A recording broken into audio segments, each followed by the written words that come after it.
He signed the contract without hesitation. No one in the room noticed the slight pause in his hand, the only crack in a man famous for never doubting a decision.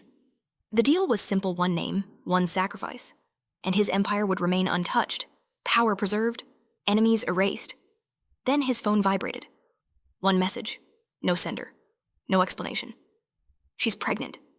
For a split second, the world tilted. The ink bled where his pen stopped mid-stroke. Outside the floor-to-ceiling windows, lightning split the sky, illuminating a city that bowed to him but knew nothing about the woman he was about to destroy. He told himself it changed nothing. Feelings were weaknesses. Love was a liability. Empires were built on losses, not mercy. Yet somewhere across the city, she was packing a small bag, unaware that the man who had promised to protect her had just chosen power over her life. This is not a story about a man who lost everything. It's about the moment he made the mistake that would cost him far more than his empire. She should never have been there. That truth would haunt her much later, when memory turned cruel and every detail of that night replayed itself with merciless clarity. But in that moment, standing at the edge of a glittering ballroom suspended above the city, she had no idea her life was already slipping off its familiar axis. The gala occupied the highest floor of a glass tower that pierced the clouds like a blade. Below, the city pulsed with light and noise, unaware that inside these walls, men decided the fate of entire industries with nothing more than a handshake and a smile. Power lived here. Not the loud, obvious kind, but the quiet, suffocating kind that never needed to announce itself. She did not belong among them. Her black dress was modest, chosen to blend in, her presence justified by a simple task: deliver a sealed envelope to one of the assistants and leave immediately. A temporary badge hung from her wrist, fragile proof that she was allowed to exist in this world for precisely 5 minutes. It should have been uneventful. The first twist came when she realized the name on the envelope was wrong. Her fingers tightened around the smooth paper as she double-checked it beneath the soft chandelier light. The letters were unfamiliar, heavy, carrying a weight she couldn't explain. She hesitated, searching the room for someone who looked approachable, someone who wouldn't mind correcting a small mistake. That was when he looked at her. It wasn't dramatic. There was no sudden silence, no audible gasp. The music continued to play, glasses continued to clink, laughter rose and fell in polished waves. Yet something shifted all the same, subtle but undeniable, like the pressure change before a storm. His gaze found her across the room with unnerving precision. He didn't smile. He didn't frown. He simply watched. The effect was immediate. Her breath caught, her instincts screaming that she had just wandered into the line of fire. He stood slightly apart from the others, a man so composed he seemed carved from the darkness itself. Expensive suit, relaxed posture, eyes sharp enough to make the space between them feel dangerously small. She tried to look away, failed. Those eyes didn't assess her the way men usually did. There was no curiosity, no surface-level interest. It was the look of someone who calculated outcomes, who weighed risks and consequences in a single glance. And somehow, impossibly, she felt as though she had already been measured and found. Interesting. Too interesting. She lowered her gaze and took a step back. One more step and she would be out, back in the elevator, safely descending into a world where men like him existed only in headlines and rumors. She turned. Wait. The word was spoken calmly, almost lazily, yet it sliced through the noise with terrifying authority. It wasn't loud. It didn't need to be. People nearby paused without realizing why, their bodies reacting before their minds caught up. She froze. The man hadn't raised his voice. He hadn't even moved. One of his men, dressed in an identical shade of darkness, was suddenly at her side, blocking her path with polite efficiency. Her heart began to race. "I'm sorry," she said quickly, forcing a smile she didn't feel. "I think there's been a mistake. I was just leaving." He approached then, unhurried, each step deliberate, up close. The air around him felt heavier, charged with something she didn't have a name for. Power. Yes, but also danger, refined and controlled. "You know too much already," he said. The words were mild. The implication was not. "I don't," she replied, the honesty in her voice raw. "I swear, I haven't heard anything. I didn't even want to be here." Something flickered in his eyes. Not doubt, amusement. He glanced at the envelope still clutched in her hand. "That name," he said softly. "Where did you get it?" Her pulse thundered. "I was told to deliver it. That's all." For a moment, he studied her in silence. It stretched long enough for panic to seep into her bones. She wondered if she should run, if running would even matter. Then he nodded once. Decision made. Come with me? The words were not a request. She wanted to protest, to insist she had done nothing wrong. Instead, she found herself walking beside him, guided through private corridors that peeled away from the public spectacle like secret veins beneath the building. The music faded. The lights dimmed. By the time the elevator doors closed behind them, she realized her hands were trembling. Am I in trouble? She asked quietly. He didn't answer right away. The elevator descended in smooth silence, glass walls revealing the city sinking below them. That depends, he said at last, on how honest you continue to be. She swallowed. I don't know anything. I promise. I believe you, he replied. The words should have comforted her. Instead, they made her stomach twist, because belief, in his world, was not the same as mercy. That night, she was not taken to a police station. No accusations were made, no threats spoken. Instead, she was driven through the empty streets to a penthouse that overlooked the city like a throne above a kingdom. This is temporary, he said as she stepped inside, stunned by the quiet luxury, the floor-to-ceiling windows, the way the city lights seemed to bow beneath them. Until I'm certain you're safe. Safe. From whom? She didn't ask. She convinced herself that he had saved her from something she didn't understand, that his calm authority was protection, not a cage. When exhaustion finally dragged her into sleep on silk sheets that didn't smell like home, she whispered a thank you she would later regret. Because while she slept, far from the world she knew, he stood in his private study, watching her file appear on his tablet. Every detail of her life unfolded beneath his gaze. Her past, her habits, her fears, the quiet resilience she didn't even realize she possessed. She's clean, one of his men reported. No connections. He dismissed them with a gesture, eyes never leaving the screen. Everyone has connections, he said softly. They just don't know it yet. By dawn, he knew more about her than anyone ever had. And by then, the decision was already made. She would stay. Not because she was a threat, but because she was dangerous in a far more unexpected way. If this story touched your heart, follow the channel to enjoy many more heart-stirring stories every week. Morning arrived without permission.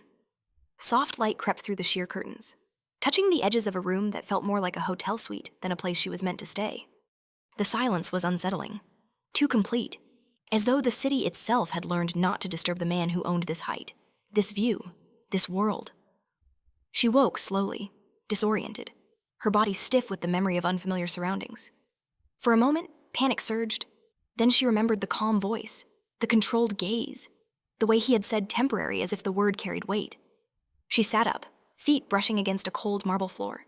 Everything around her was perfect in a way that made her feel out of place. Nothing personal, nothing lived in. It wasn't a home, it was a space designed to impress, to dominate. A knock sounded at the door. A woman entered, polite, efficient, introducing herself as staff. Clothes had been prepared. Breakfast would be served whenever she wished. If she needed anything, she only had to ask. The words were kind. The implication was not. She dressed carefully, choosing neutral colors, as if blending in might somehow shrink her presence. When she stepped into the dining area, he was already there, standing near the windows. City sprawled beneath him like a conquered territory. You slept, he said, not turning around. Yes. Good. The conversation ended there. Breakfast was quiet. He read reports on a tablet while she picked at food that tasted far too expensive for her appetite.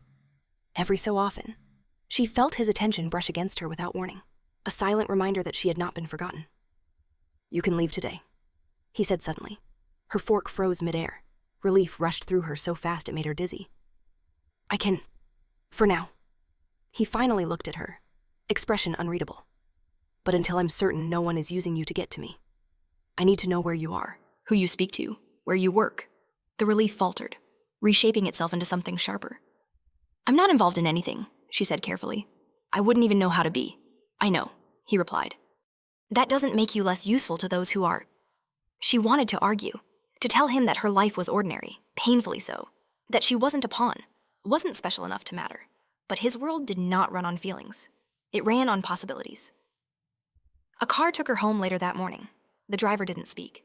She watched the city reassemble itself outside the window, comforted by the familiar streets, the noise, the chaos. When she stepped back into her small apartment, she almost laughed from sheer relief. Everything was where she had left it. And yet, it all felt different. That afternoon, She noticed the first sign that nothing was truly the same. A black car parked across the street, the same one again the next day. And the day after that, he didn't call. He didn't explain. He didn't need to. She understood. At first, she told herself it was protection, a precaution, something temporary, just as he had promised.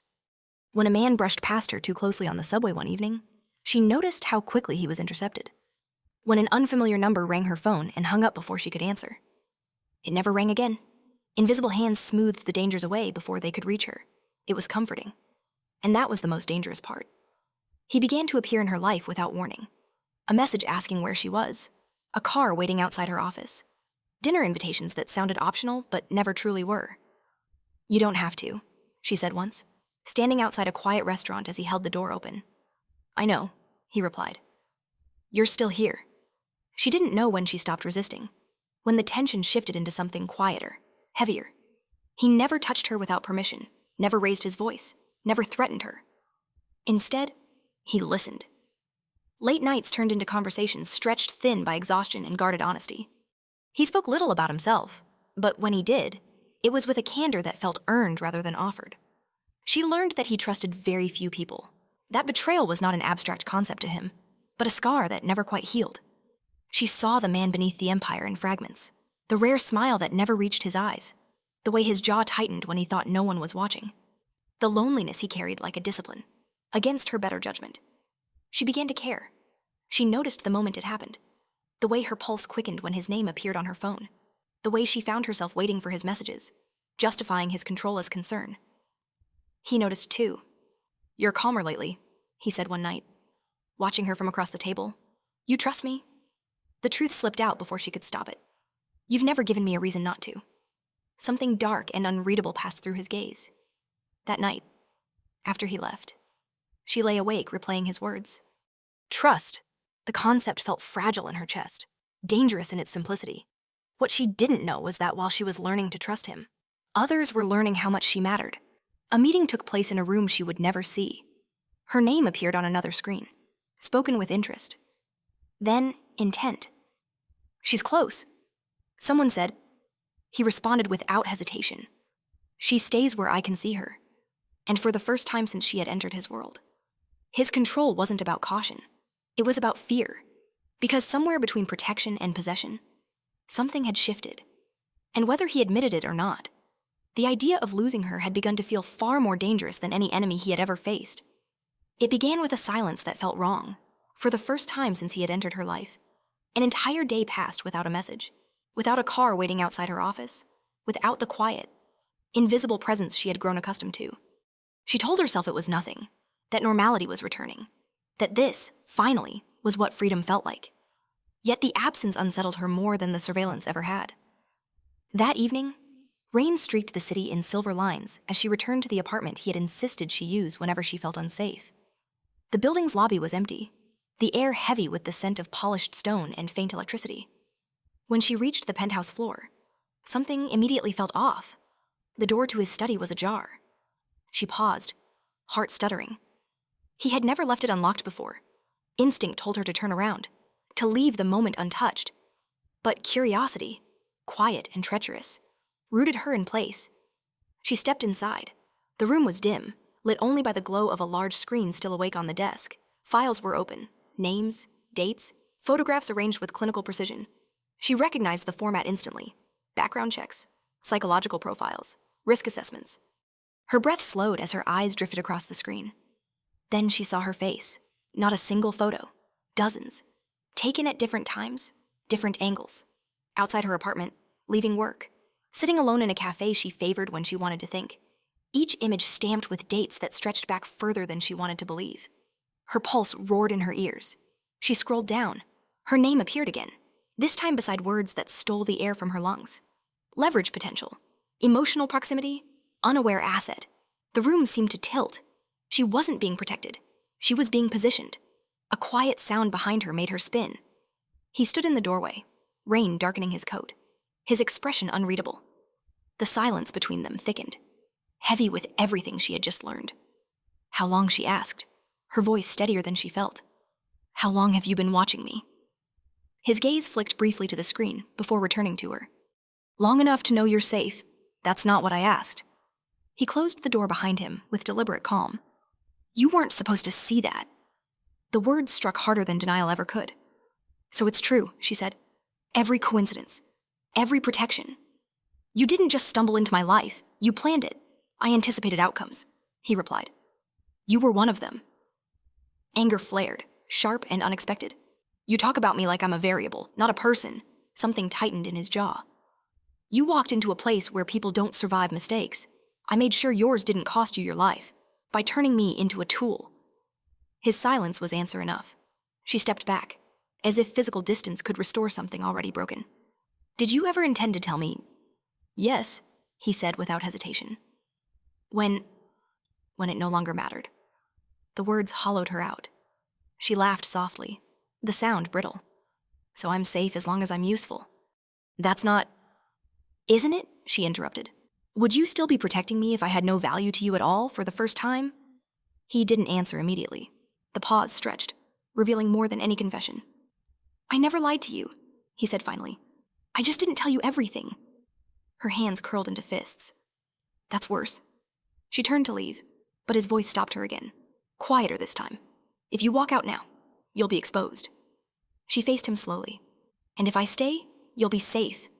Safe. The word tasted different now, like a cage disguised as comfort. You should have trusted me, she said. His gaze darkened. Trust is earned. No, she corrected softly. Trust is chosen. She left without another word. The city swallowed her whole as she stepped into the rain. Every sound sharper, every shadow heavier. She walked for blocks without direction, mind spiraling through fragments of memory that now rearranged themselves into something colder. The way he always seemed to know where she was. How dangers vanished before she even sensed them. The way he watched her, not with affection, but calculation. And yet, beneath the anger, something else stirred. Confusion, hurt, a reluctant awareness that part of her still wanted to believe he hadn't meant to wound her so deeply. That night, she didn't go home. She stayed with a friend, lying awake as rain battered the windows, wondering how much of her life had ever truly been her own. Across the city, he stood alone in his study, the screen dark now, the silence unforgiving. He replayed her expression in his mind, the betrayal there cutting deeper than any threat ever had. She knows, one of his men said quietly through the phone. I know. She's vulnerable now. Yes, he replied, which is why no one touches her. The warning was clear, deadly, but elsewhere, in a room filled with strangers and whispered deals, her name was spoken again. Not as an asset this time. As an opportunity? She's slipping away from him. Someone observed?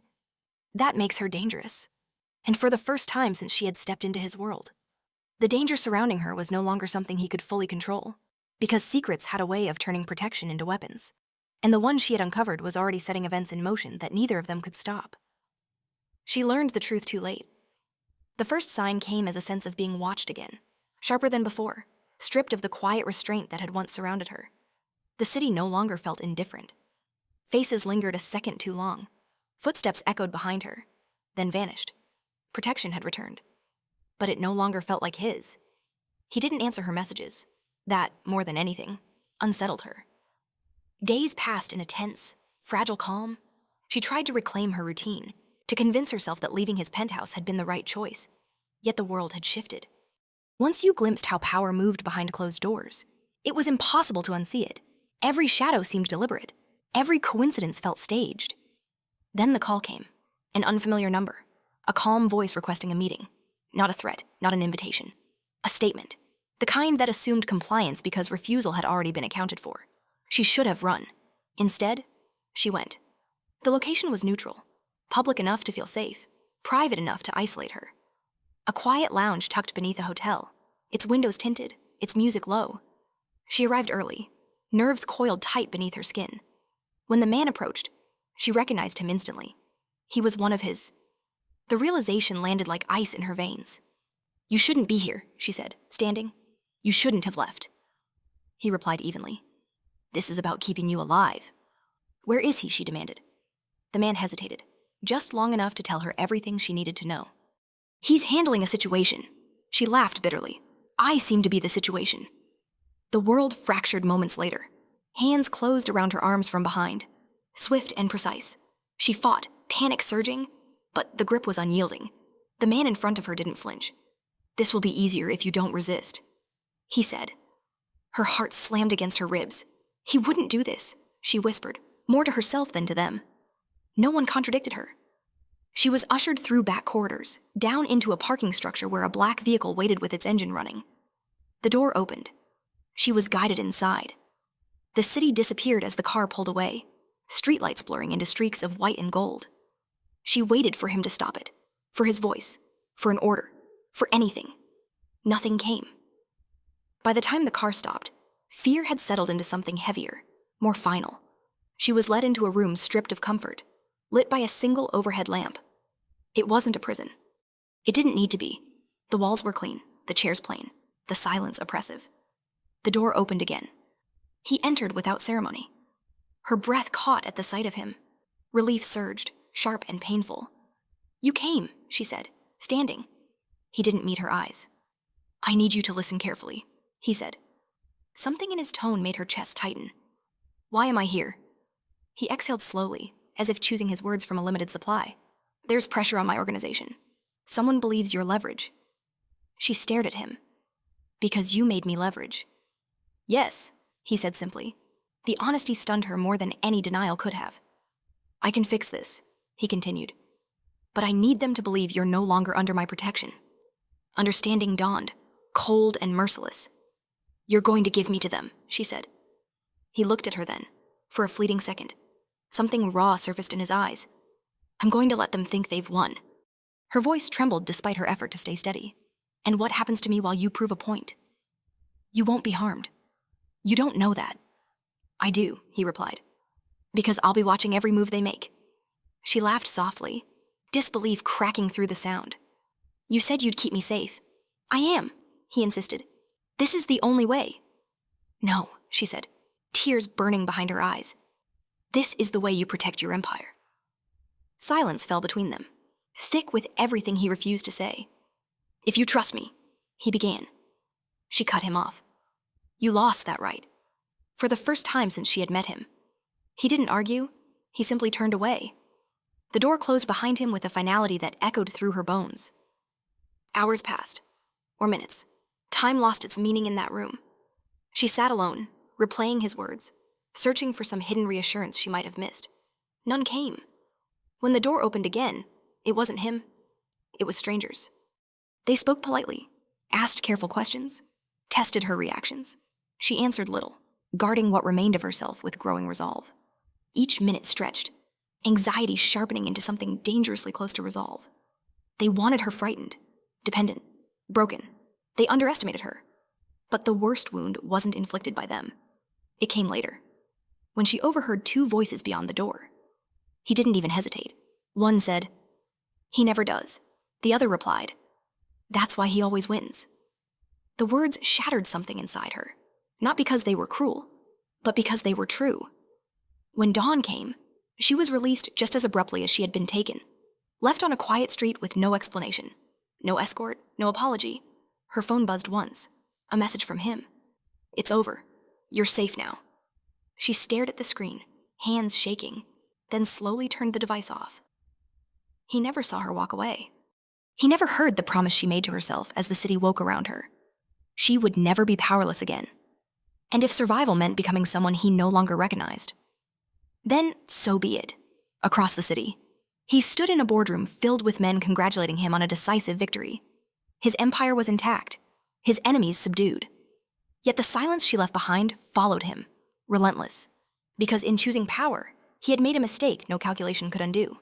He had lost her, and this time there would be no explanation that could bring her back. She vanished the way fragile things often do quietly, without witnesses, leaving behind only absence sharp enough to wound. The street where they had left her that morning slowly filled with noise as the city woke, but she did not wait to be noticed. She walked until her legs burned, then walked some more, every step carrying her farther from the version of herself that had once believed safety could be borrowed from someone else's power. By the time the sun rose fully, she had already decided what survival would require. No goodbyes, no explanations, no second chances. She returned to her apartment only once, not to stay, but to erase herself from it. Clothes were folded into a single bag, documents gathered, essentials stripped down to what could be carried without weight. She deleted numbers from her phone with mechanical precision, pausing only when his name appeared on the screen. Her finger hovered for a heartbeat. Then she erased it. By nightfall, she was gone. He sensed it before confirmation arrived. The stillness in his penthouse pressed in on him, unfamiliar and hostile. The screens that usually fed him information flickered with empty updates. No movement, no trace, no shadow of her routine left to follow. "She hasn't gone home," one of his men reported. "I know," he replied, eyes fixed on the city below. They searched anyway. Airports, train stations, hotels that catered to people who didn't ask questions. Her accounts were untouched, her devices abandoned. It was as if she had learned the rules of his world overnight and used them against him. She had disappeared properly. Days passed, then weeks. The city continued to kneel at his feet, unaware that something vital had been ripped from beneath the polished surface. Deals closed, enemies retreated. His name still carried weight enough to silence rooms. Yet something inside him had shifted. He began to wake at night, mind replaying fragments of memory he had once dismissed as inconsequential. The way she looked when she laughed without realizing it. The tension she hid behind calm words. The trust she had offered him, not as a transaction, but as a choice. He told himself it was regret, a strategic error, a miscalculation that could be corrected. But regret did not feel like this. Meanwhile, she learned how to exist without being seen. She changed her hair, her name, the rhythm of her days. She took work that demanded nothing but quiet competence, blending into routines that offered anonymity instead of attention. Every unfamiliar sound made her flinch at first. Every stranger's glance felt like a threat.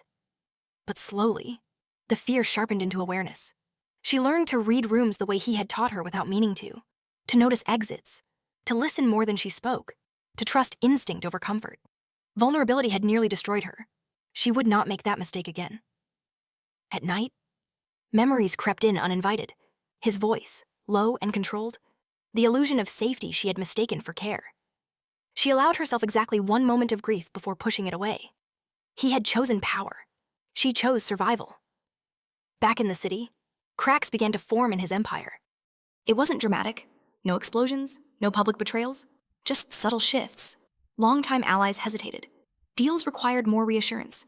Trust, once absolute, thinned into something conditional. "You've been distracted," someone observed during a meeting. He didn't deny it, because distraction implied choice. And this was something far more dangerous. He began to replay that night in his mind, searching for the moment he could have changed the outcome. If he had spoken differently, if he had explained more, if he had chosen her instead of certainty. None of it mattered now. She's gone. One of his men said carefully one evening, "Really gone." He nodded once, absorbing the finality. What no one said aloud was that her absence had created a vacuum. Enemies noticed it too. The leverage he had once controlled was no longer in his hands. It was loose in the world, unpredictable, dangerous. "She could be used against you," a voice warned. He replied without hesitation, "No one touches her, but you don't know where she is." His jaw tightened. That won't change, across miles and identities. She felt the weight of that vow without knowing it had been spoken. The sense of being hunted slowly faded, replaced by something harder, colder, independence. She was no longer someone's weakness. She was her own.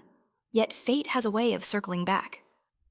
One evening, as she locked up the small place she now called home, a familiar chill ran down her spine. Not fear, recognition. The awareness that no matter how far she ran, the past did not dissolve so easily. She didn't turn around.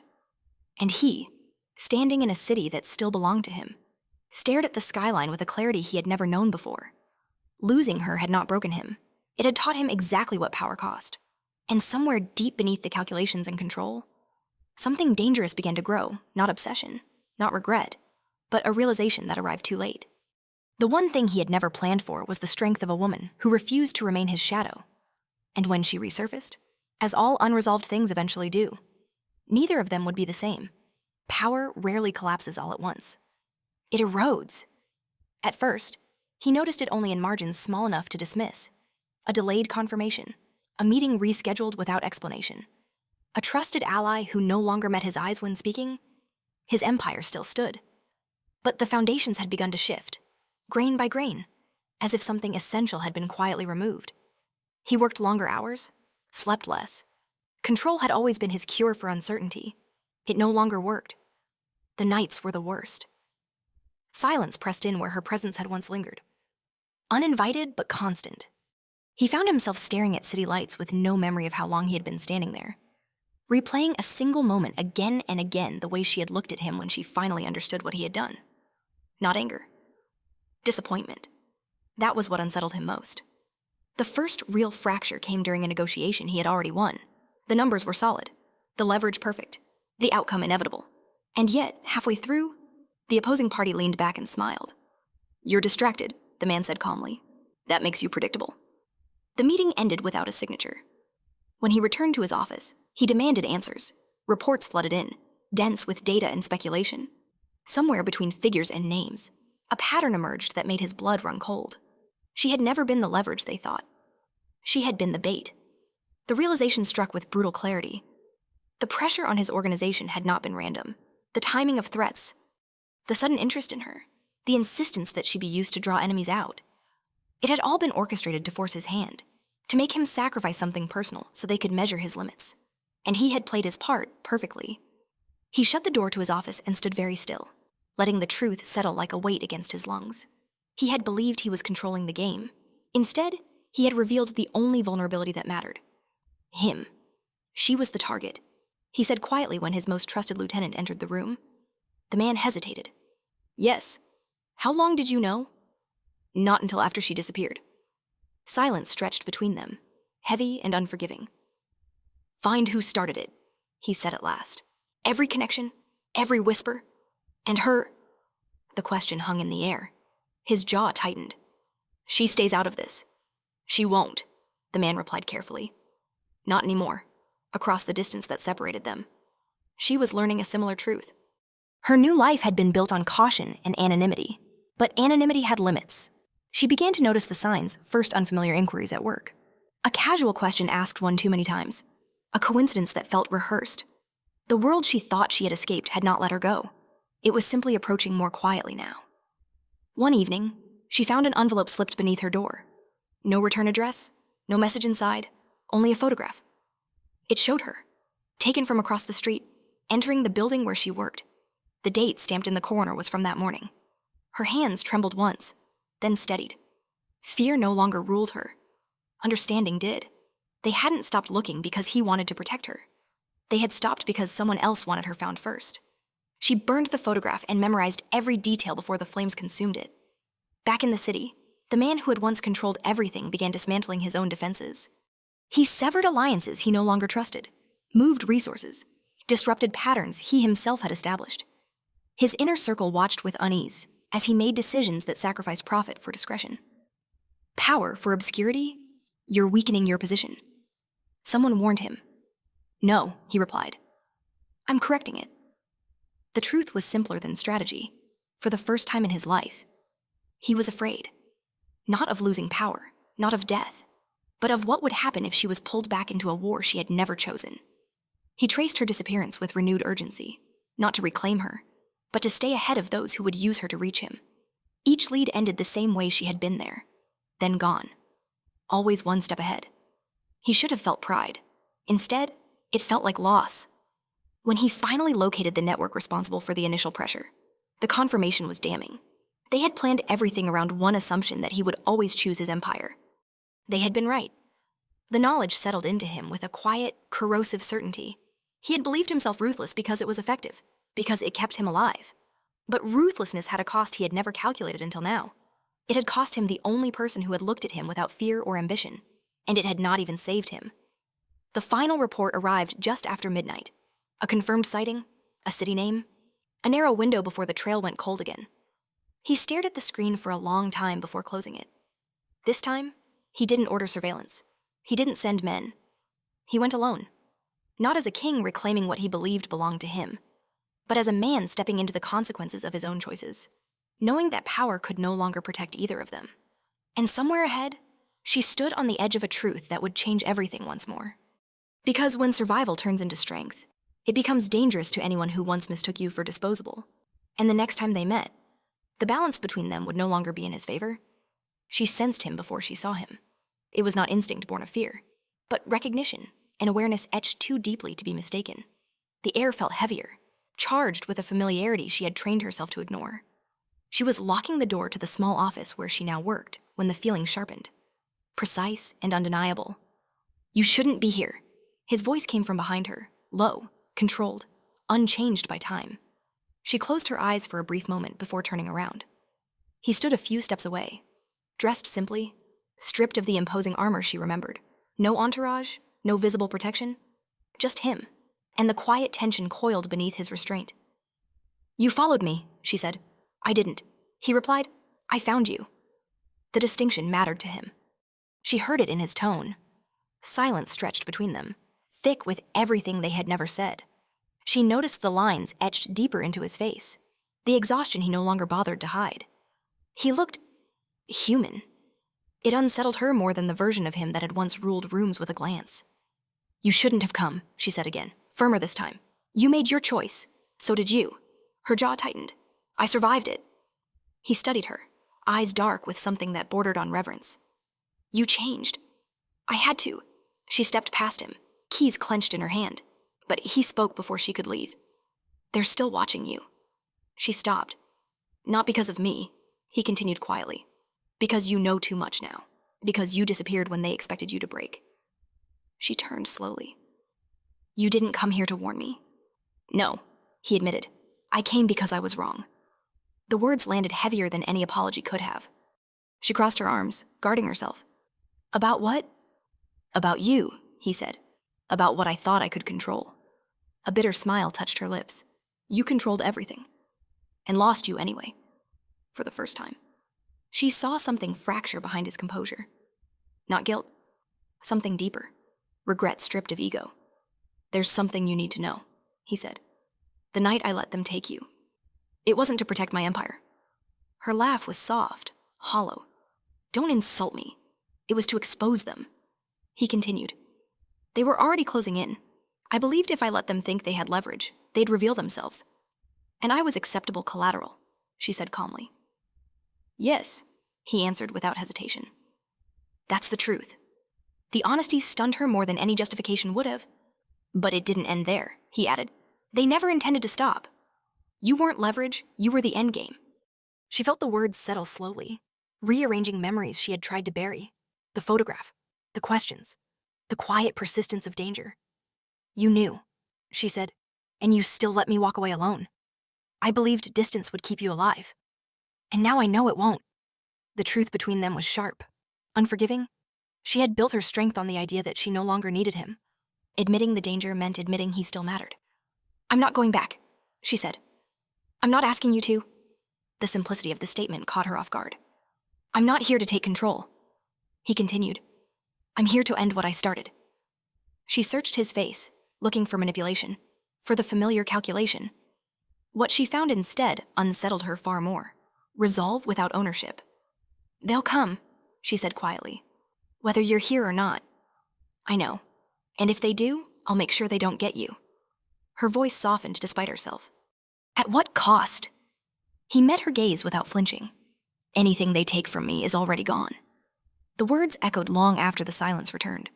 She thought of the woman she had been trusting, pliant, willing to believe that safety could be borrowed. She thought of the woman she had become alert, self-contained, unwilling to surrender herself to anyone's shadow again. "You don't get to save me," she said at last. "I know. You don't get forgiveness. I'm not asking for it. And if I walk away right now, I'll still protect you," he said. From a distance, without interfering. She studied him for a long moment. Then she spoke the truth she had been avoiding. "You're afraid." "Yes," he said simply. "Not of them. Of losing you again without ever being honest." She exhaled slowly. "Then be honest." "I should have trusted you," he said. "I should have given you the choice I took for myself." The admission hung between them, fragile and irrevocable. She turned away, unlocking the door at last. "You can stay," she said without looking at him. "For tonight, we talk, we plan, then we decide what comes next." His breath left him in a quiet release. "Thank you." She paused in the doorway. "This isn't mercy. I know. It's strategy." A faint smile touched his lips. the first genuine one she had seen. Then we finally agree. As the door closed behind them, the city beyond continued its indifferent rhythm. Neither of them noticed the figure across the street, lowering a camera, sending a single message that would set the final pieces in motion. They had found her. And this time, the truth she carried was powerful enough to burn everything to the ground.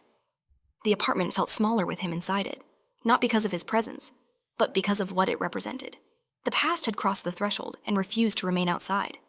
She moved through the space with deliberate calm, setting a kettle on the stove, grounding herself in simple motions while he stood near the window, watching the street below with a vigilance that never truly slept. "You're being watched," he said quietly. "I know," she replied. "I stopped pretending otherwise a long time ago." He turned to her. "They confirmed it tonight. Someone photographed us." She didn't flinch. "Then there's no point running." "No," he agreed, only finishing this. They sat across from each other at a small table that had never been meant for confessions. He laid everything out with ruthless clarity. Names, networks, the way pressure had been applied from the inside out. The reason he had dismantled parts of his own empire to make the enemy step forward. "I'm not asking you to trust me," he said. "I'm asking you to listen." She did. And as the pieces fell into place, a bitter understanding formed. The war had never been about power alone. It had been about forcing him to choose, again and again, until he proved what kind of man he truly was. "And you chose wrong," she said. Yes, the admission carried no defense, no explanation. Just fact. "I thought sacrifice was strength." He continued. "I thought distance could protect what I cared about. And now I know better." Silence stretched between them, not hostile, but heavy with truth. She studied his hands resting on the table. They were steady, controlled. Yet something about the way he held himself had changed. The arrogance that once wrapped around him like armor was gone. "What are you willing to lose?" she asked. He met her gaze without hesitation. "Everything." The word echoed softly in the room. She believed him. That realization unsettled her more than disbelief ever could. "They want me alive," she said. "For now." "Yes. And if that changes, then I make sure they never get the chance." She leaned back, weighing the risks she had learned to calculate on her own. "I won't be hidden. I won't be moved without knowing why. I wouldn't ask that anymore. And if your presence puts me in more danger, I leave." The answer came too quickly, too cleanly. She searched his face for deception and found none. What she saw instead was something stripped bare. A man no longer negotiating from power, but from consequence. Night deepened. Outside, the city hummed with careless life. Inside, they planned with quiet precision, not as captor and captive, not even as allies, but as two people bound by a shared mistake that could no longer be undone. He moved resources without moving her, fed misinformation into channels that once answered to him, allowed his enemies to believe he was weakened, distracted, desperate. Every move was designed to pull attention away from her without erasing her presence entirely. "You're using yourself as bait," she observed. He didn't deny it. "It's what I should have done from the beginning." She watched him work, the discipline, the focus, the way he adapted without trying to reclaim control over her choices. For the first time, his protection felt like something offered, not imposed. Still, the distance between them remained. Late that night, she stood at the window, arms folded tightly against the chill. "When this is over," she said quietly, "we don't return to what we were. I know. There's no version of us where I belong to your world." "There never was," he replied. "I just refuse to see it." She turned to him. "And yet you're still here." "Yes." "Why?" The question lingered between them, simple and devastating. "Because leaving without trying to make it right would be another choice I couldn't live with." He said, "Not because I expect anything in return. Atonement without conditions." The words formed silently in her mind. The attack came just before dawn, not loud, not chaotic, precise. The building's power flickered. Phones went dead. The street below emptied with unnatural speed. "They're here," she said. "I know." He moved instantly, guiding her not behind him, but beside him. They didn't run. They waited. When the door was forced open, he stepped forward before she could speak. "She has nothing you want," he said calmly to the men who filled the doorway. "She has everything we want," one of them replied. He smiled then, cold and fearless. "Then you misunderstand the situation." What followed was swift and brutal, Not violence for its own sake, but decisiveness. He had dismantled this network piece by piece long before this moment. What remained was desperation, and desperation made mistakes. When it was over, the apartment stood silent once more. She stared at the aftermath, pulse steady, fear absent. You planned this? Yes. And if it had failed, then I would have paid the price. He said, not you. Something in her chest shifted, subtle but undeniable. As authorities arrived to clean what would never be fully explained, she turned to him. This doesn't mean I forgive you. I know. It doesn't mean I choose you. I know. Then why do you look relieved? Because for the first time, he said softly, the cost was mine alone. She looked at him for a long moment, seeing not the devil whose world she had once stumbled into, but the man standing in the ruins of his own certainty, and she realized something dangerous.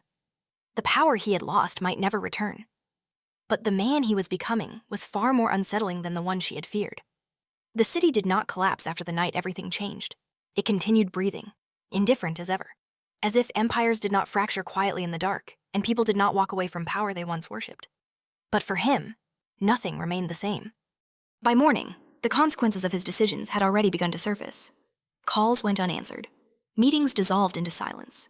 Long-standing partners withdrew with polite efficiency, sensing weakness where there had once been absolute control. He did not stop it. For the first time in his life, he allowed something to fall apart without reaching to save it. She noticed. You're letting it go, she said as they stood on the balcony, watching the city awaken. Yes. Why now? He didn't answer immediately, because holding on would mean pulling you back into it.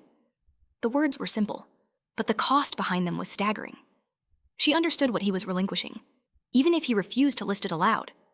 Influence, protection, the ability to shape outcomes before they happened, power, in its most seductive form. She turned away from the skyline. You don't have to do this for me. I'm not doing it for you, he replied quietly. I'm doing it because I finally understand what it costs. They were interrupted by a message that arrived without warning. One last threat, stripped of bravado and desperation alike. The remnants of the network had regrouped, drawing their final line, a location, a time, a promise of ending everything. They want a conclusion, she said after reading it. So do I. He answered. She studied him closely, searching for the man who once would have dictated her movements, calculated her risk without consultation. That man was gone. What stood before her now was someone waiting. For once, she said slowly, this is my choice. He nodded. Whatever you decide. She exhaled, feeling the weight of it settle fully onto her shoulders. If we go, there's no guarantee either of us walks away. I know. And if we don't, they'll keep coming. Yes, she met his gaze, steady and unflinching. Then we end it. The location was isolated, deliberately so. An abandoned structure on the outskirts of the city, chosen for finality rather than strategy. No crowd, no escape routes dressed up as options, just truth and consequence laid bare. They arrived separately. She entered first, aware of every sound, every shift in the air. The men waiting for them looked less like enemies now, and more like survivors of a losing war. Desperation clung to them, sharp and brittle. You could have stayed hidden, one of them said when she stepped forward. You would have lived. She shook her head. You would never have let me. Their attention shifted when he entered, unarmed, calm, stripped of every symbol that once defined him. You gave up everything for her, another voice observed. That's not weakness. That's foolishness. He didn't respond. She did. No, she said quietly. That's accountability? The standoff that followed was not explosive. It was intimate, tense, every word a blade. Accusations surfaced, miscalculations admitted. The truth revealed itself not in grand confessions, but in the exhaustion of people who had pushed too far and found nothing left to take. The final threat came unexpectedly, swift and clumsy. She moved without thinking, instinct overriding fear. He reached for her at the same time, pulling her back just as chaos broke loose. It ended in moments. When the silence returned, it felt unreal. The danger that had followed her for so long dissipated, leaving behind nothing but aftermath and choice. Authorities would arrive. Stories would be rewritten. Names would vanish into sealed reports. They stood together in the aftermath, close but not touching. It's over, she said. Yes. She waited for him to speak, to claim something. to ask for a future. He didn't. That's it, she asked softly. He met her eyes. You're free. The word resonated deeply, more powerful than any promise. She turned away, taking a few steps before stopping. I don't know what comes next. I don't either. And you're all right with that? Yes, he replied. For the first time, she faced him again, searching his expression for expectation. There was none. Only acceptance. I won't go back to who I was, she said. I wouldn't want you to. And I won't live in your shadow. There is no shadow left, he said quietly. She took a slow breath, the kind that marked a decision rather than an ending. Then if there's a future, she said, it starts without debts, without protection, without power between us. A faint smile touched his lips, unguarded and real. That's the only kind worth having. They left separately, not out of distance, but intention. Each needed to step into what remained on their own terms. The city awaited them both, unchanged and unknowing. And somewhere between what had been destroyed and what had been chosen, something fragile and honest began to form. Not a promise, not yet, but the possibility of a beginning that belonged to neither of their old worlds. Time did not heal everything. It softened the edges. In the weeks that followed, the city slowly forgot his name. Not erased, not disgraced, simply no longer spoken with the same reverence. Deals reshuffled. Power realigned. The world, as it always did, moved on without ceremony. He did too. He left the glass towers behind, trading tailored suits for anonymity, influence for distance. There were no headlines about his disappearance, only speculation that faded as newer scandals replaced it. He did not correct the rumors. For the first time, being misunderstood felt like freedom.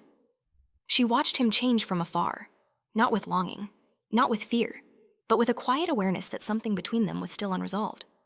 She had returned to a life built on her own terms, steady and self-directed.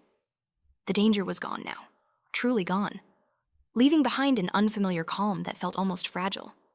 They did not speak for a while, not because of distance, but because neither of them wanted to rush what had taken so much to dismantle. Healing, she learned, was not about forgetting. It was about remembering without pain.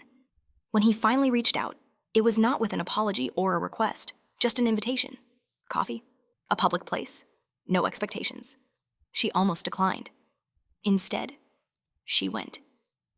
He was already there when she arrived, seated at a small table near the window. He stood when he saw her, a reflex he didn't bother to suppress. There was no tension this time, no charged silence thick with unspoken history, just two people acknowledging what they had survived. You look well, he said. So do you. It was true. He looked lighter, less sharp around the edges, as if shedding power had stripped away more than just authority. They talked carefully at first, about work, about places they had never been, about the strange relief of waking up without fear. He listened more than he spoke. When he did speak, there was no attempt to impress, no subtle control beneath his words. She noticed everything. At one point, she asked the question she had been avoiding. Do you miss it? The power, he asked. Yes. He considered it honestly. I miss who I thought I was, not who it made me. She nodded. I don't miss who I was with you. He accepted that without flinching. I wouldn't expect you to. Silence settled comfortably between them, the kind that did not demand resolution. When they parted, there was no promise to meet again, no dramatic farewell, just a mutual understanding that something fragile had been allowed to exist without being named. And that was enough. They met again by accident, or perhaps by choice disguised as coincidence. It became a pattern, unspoken and unforced. Shared meals, long walks, conversations that drifted from light to profound without warning. He never assumed, never directed, never stepped ahead of her without invitation. She noticed that too. The past remained present, but it no longer dictated the shape of what came next. When he reached for her hand one evening, he waited. When she didn't pull away, he didn't tighten his grip. This was new territory for both of them. One night, as they stood beneath city lights that no longer belonged to either of them, she spoke the truth aloud. I don't need you to protect me. I know, he replied.